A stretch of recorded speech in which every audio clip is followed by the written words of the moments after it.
So if you're wondering why these women are in a store twerking, we're about to get into it right now. Yes, you are in fact seeing a group of black women here twerking in Lululemon.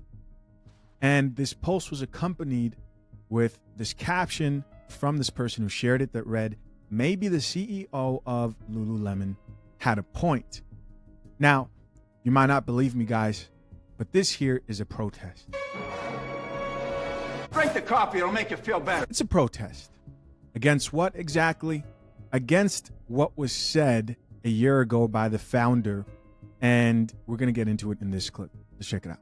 Apparel company Lululemon is distancing itself, or trying to right now, from its founder Chip Wilson after controversial comments he made about the company's diversity strategy. Take a listen. I think through this whole diversity and inclusion thing that they've become, trying to become like the Gap, everything to everybody. And I think just the definition of a brand is that you're not everything to everybody. You've got to be clear that you don't want certain customers coming in. To be clear, you don't want certain customers coming in. I've never heard a business person speak that way. That's interesting to say the least. Wilson also criticized. So there you guys go. You guys heard it for yourself. The founder there was addressing the diversity and inclusion requirements that were very heavy a year ago. That was before the Trump administration. Since then, they have really pulled back on these for stores. A lot of people don't know that these stores were sort of forced by elites who would give them scores known as ESG scores that would pretty much determine how inclusive or diverse their brand was. So this is when you get your plus size women in ads wearing their clothing, and they would have to expand to suit everybody who identified as everything. Now, notice how he didn't exactly say, because this is what this makes it look like, right? The women who are in here twerking, the black women who are in here twerking, they interpreted what he said as black people aren't allowed to shop at Lululemon. And then you have these hosts at this news network who are not entrepreneurs who are saying things like, "I've never heard a business person talk like that."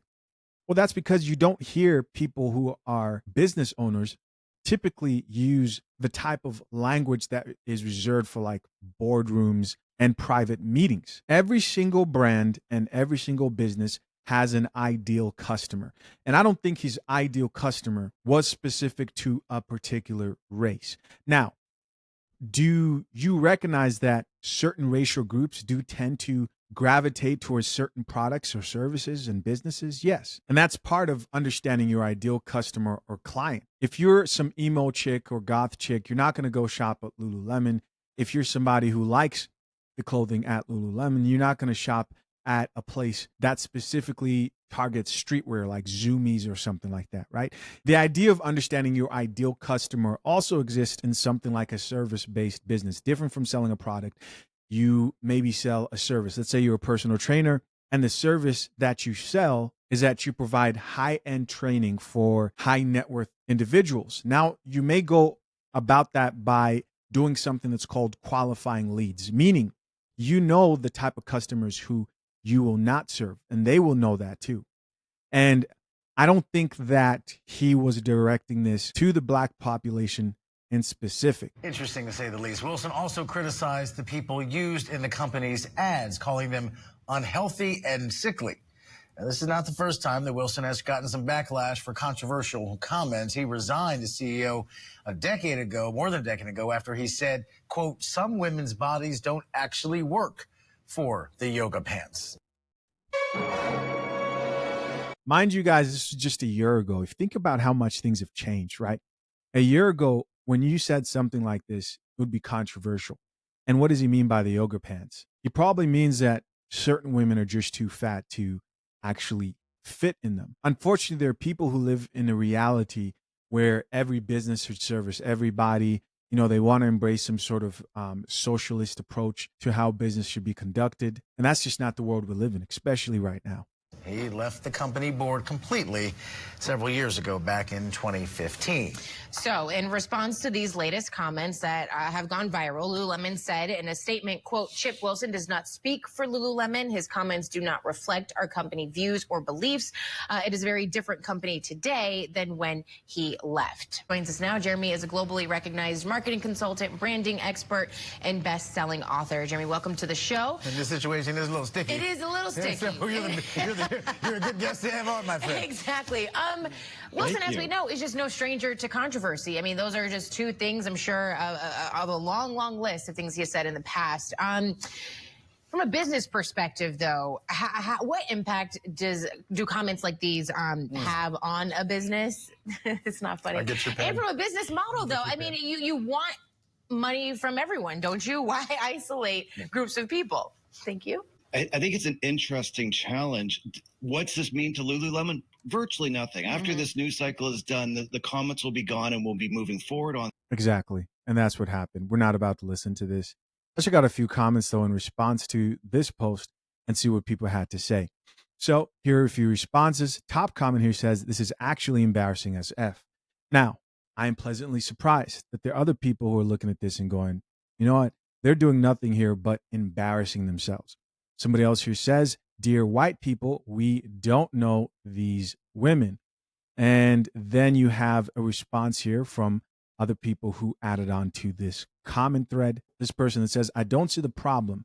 Women are free and liberated. We can't tell y'all shit. So remember, guys, that there is a sect of the population who just believe that people should be able to act any which way they want, regardless of where they're at. Somebody else who says, how is this affecting you personally?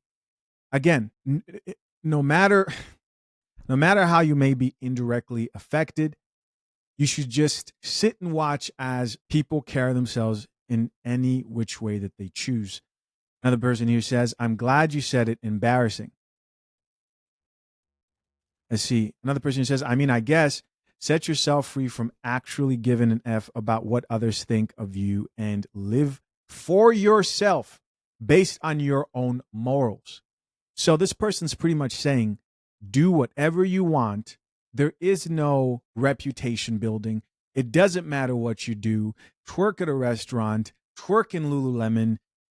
You can't build a respectful society with this type of mentality, because at some point somebody crosses the line and there has to be a standard. As long as there's no standard in a workplace or a business, then you're introducing the possibility of chaos. Notice how I did not say a group of people or community, because I don't think people have the influence right now to affect a community at large. You can do what you maybe can do to share your perspective, but overall, the closest you're going to get to that is your family, your household. Save yourself. Looks like she responded back to this young lady here. And she says, let's see. Okay. It says, stay in a child's place, Miss Mamas. When you get older, you understand a thing called secondhand embarrassment. It doesn't have to directly affect you for you to be embarrassed by it when you carry yourself a certain way. Or she may get older and not experience secondhand embarrassment. Didn't we just see a grown woman with a young son who literally had to be lifted off a boat because she would not get up? And what I'm trying to say here is, guys, some people never get it. And I think society is producing more of those people. And it's not just in the Black community, but in other communities as well. And somebody responded back to that dear white people thing and says, not that we care about their approval anyhow, but yeah, you maybe don't need anyone's approval to live a life that you think is respectable. And maybe you want to live a life where you disrespect yourself, right?